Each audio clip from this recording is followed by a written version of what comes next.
দর্শক দেখছিলেন যে দীর্ঘ 6 থেকে 7 ঘন্টা যানজটে একটি প্রাইভেট কার আটকে থাকার পর স্বাভাবিকভাবেই প্রাইভেট কারের মধ্যেই অসুস্থ হয়ে পড়েন একটি নারী।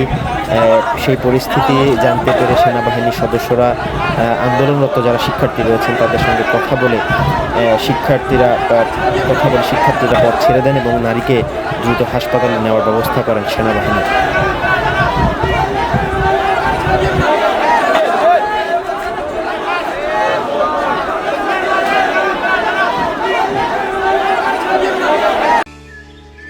জায়গা কেনার পর কোনোদিন ভাবিনি বাড়ি দেখে যেতে পারবো।